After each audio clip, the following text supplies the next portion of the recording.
എൻ്റെയൊക്കെ ഓർമ്മയിൽ അരിയങ്കാവിലെ പൂരം എന്ന് പറയുന്ന ചെറു പ്രായം മുതൽ നമുക്കൊരാഘോഷത്തിൻ്റെ ഒരു വല്ലാത്ത ഫീലിംഗാണ് പൂരത്തിനോടനുബന്ധിച്ചിട്ടുള്ളത്.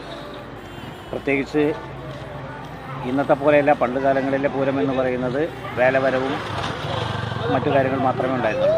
കാലഘട്ടത്തിനനുസരിച്ചിട്ടൊരു മാറ്റം വന്നിട്ടുണ്ട് നമ്മുടെ പൂരത്തിൽ.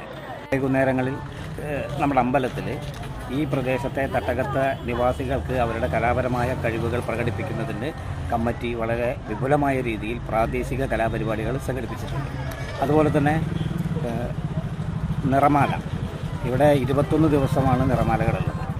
അത് കാലാകാലങ്ങളായി ഓരോ ആളുകൾ നിറമാല നടത്തിക്കൊണ്ടിരിക്കുന്നു. അവർ പണ്ട് കാലങ്ങളിൽ നിന്ന് വ്യത്യസ്തമായി ഇപ്പോൾ കലാപരിപാടികൾ പ്രൊഫഷണൽ കലാകാരന്മാരുടെ, ഇപ്പോൾ നാടകം, ഗാനമേള, മിമിക്സ് പരേഡ്, നാടൻ പാട്ട്, ഇപ്പോൾ ഈ അടുത്ത കാലത്തായി വന്ന ഒരു പ്രത്യേകതയാണുള്ള നാടൻ പാട്ട്. അപ്പോൾ അങ്ങനെയുള്ള നാടൻ പാട്ടുകൾ തുടങ്ങിയ വിവിധ കലാപരിപാടികൾ ഉത്സവത്തോടനുബന്ധിച്ച് കൊണ്ടുവരുന്നു. അതുപോലെ തന്നെ ഈ പൂരത്തിന് രാവിലെ തൊഴാൻ വരുന്ന ഭക്തജനങ്ങൾക്ക് നമ്മുടെ ഉത്സവ കമ്മിറ്റി വിവിധ ആളുകളുടെ സഹകരണത്തോടു കൂടിയിട്ട് കഞ്ഞി വിതരണം, ഉത്സവ കഞ്ഞി എന്ന് പറയുന്നത്, ആ കഞ്ഞി കുടിക്കാൻ അതൊരു പ്രസാദമായി സ്വീകരിക്കുന്ന ആളുകളാണ് നമ്മുടെ പ്രദേശത്തുള്ളവർ. അങ്ങനെ ആ കഞ്ഞി കുടിക്കാൻ നല്ല പങ്കാളിത്തം ഉണ്ടാകുന്നു. എല്ലാം കൊണ്ടും രാവിലെ മുതൽ വൈകുന്നേരം വരെ അമ്പലം ലൈവായി നിൽക്കുന്നു എന്നുള്ളത് ഒരു പ്രത്യേകതയാണ് എൻ്റെ അനുഭവത്തിലുള്ളത്.